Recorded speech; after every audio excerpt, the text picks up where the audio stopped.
Now guys, not all exfoliating products are created equal. So when choosing the right exfoliating product, you have to take note of two things.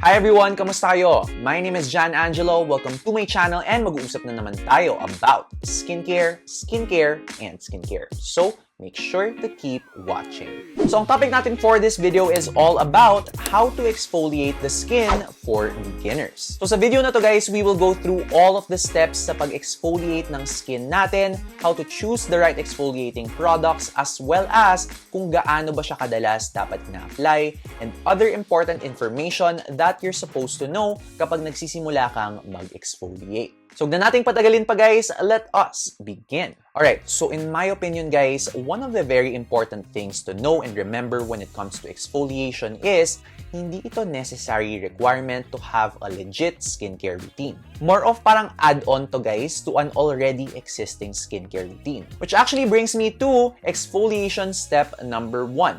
Make sure you have a basic skincare routine in place first. And by a basic skincare routine guys, I do mean a cleanser, a moisturizer, and a sunscreen that is well suited to your skin type. Now, for those na gustong i-double check if they have all the essentials down, you can check my beginner skincare guide here. Panoorin nyo muna to make sure you have all the musts for a proper skincare routine. And importante yun guys, because at this point, you cannot afford to exfoliate while you have a drying cleanser, a potentially irritating moisturizer, and possibly the worst thing to do kapag nag-exfoliate, hindi ka regularly nagsusuot ng sunscreen. I am looking at you. Ikaw na walang sunscreen na suot ngayon.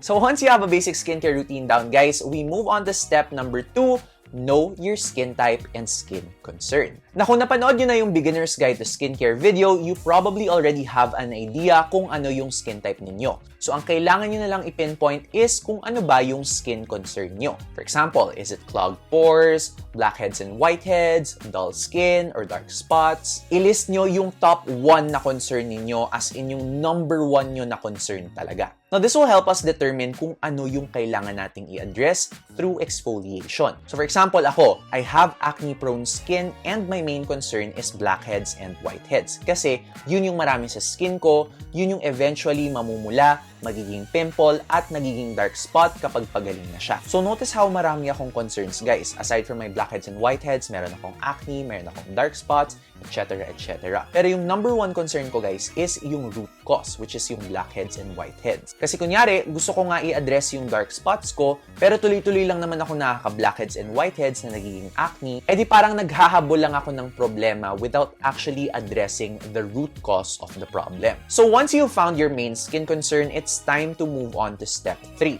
Choose your exfoliants wisely. Now, there are different types of exfoliation. We have physical, chemical, even enzyme exfoliation. But specifically for this video, guys, we will focus on the 3 chemical exfoliants that provide the best results. These are AHAs, BHAs, and PHAs. Now, if you want to know more in-depth information about these ingredients, you can check out my video about general exfoliation. Ilalagay ko siya dito. But for this video, guys, hindi ko na masyadong ipapakilala yung ingredient. Ang gagawin ko lang more is ima-match ko yung ingredient na yon sa specific skin concern nyo. Naunahin natin ang AHAs or alpha hydroxy acids. Now, these are ingredients na usually makikita mo as glycolic acid, lactic acid, and mandelic acid. Now, you would usually go for AHAs para i-exfoliate yung skin mo if you have, number 1, a combination to drier skin type, number 2, aging skin, number 3, dull skin, and last but not the least, textured skin. Pero hindi yung textured na parang may blackheads and whiteheads ka, more of yung parang rough bumps na maliliit. Now, aside from AHAs, we also have BHAs, also called beta-hydroxy acids, also known as salicylic acid. Now, mas pipiliin mo to guys if you have, number 1, oily and acne-prone skin, number 2, clogged pores, number 3, enlarged pores or yung mga malalaking pores, and last but not the least, yung blackheads and whiteheads. And last but not the least, we have one of the newer exfoliants. These are called PHAs or polyhydroxy acids. So mahanap nyo to guys in ingredients lists of products as lactobionic acid, gluconolactone, or galactose. Itong mga acids naman na to guys, these are the best for you if, number 1, you have sensitive skin, Number 2, for some reason, yung skin mo cannot tolerate AHAs or BHAs. And last but not the least, you want to make your dull skin glow pero ayaw mo masyadong nai-irritate yung skin mo. Sometimes guys, meron ding mga products that combine all of these ingredients like AHA, BHA, and PHA. Meron sila lahat. That's okay too, but be sure that you have access doon sa percent ng acids. So ilang percent ng AHAs, BHAs, or PHAs yung nasa product na yun. Kasi guys, this will be very useful sa mga next steps. So after nyo pumili ng exfoliant, we move on to the next step, and this is step number 4. Choose the right exfoliating product. Now guys, not all exfoliating products are created equal. Merong mga exfoliating products na mas gentle and suited for beginners na never pa nag-exfoliate. And there are also other products na for more advanced users na meaning nasanay na yung skin nila sa exfoliation. So when choosing the right exfoliating product, you have to take note of two things. Number 1, kung anong type of exfoliating product ba siya, like wash-off or leave-on treatment ba siya. And number 2, kung ilang percent ng exfoliating acid yung laman ng product na yun. So with this guys, isa-isahin natin yung mga exfoliating acids starting with AHAs. So the most effective way to get exfoliation from AHAs is either from leave-on products like toners or serums, or yung mga wash-off mask na iiwan mo a few minutes and then i-rinse off mo din. Meron ding mga cleansers with AHAs, kaso guys, it's not really the best way to get the benefits ng AHAs because ilang seconds mo lang siya nilalagay sa mukha mo. And for AHAs to work, you need at least a few minutes para mag-absorb siya. And yung mga cleansers and soaps kasi, kung iiwan mo siya sa face mo even for just a few minutes, magda-dry out lang siya dahil sa cleansing agents nung cleanser. Now, as for the percentage of AHAs guys na magiging effective sa skin, they can range from as low as 5% to as high as 30% in skincare products. Now, for mga beginners guys, you should definitely start with as low as 5 to 7%, which is actually a percentage usually found in toners or serums. Mostly kasi guys, yung mga wash-off masks na may AHAs, medyo mas mataas yung percentage nila. I think around mga 15 to 30%.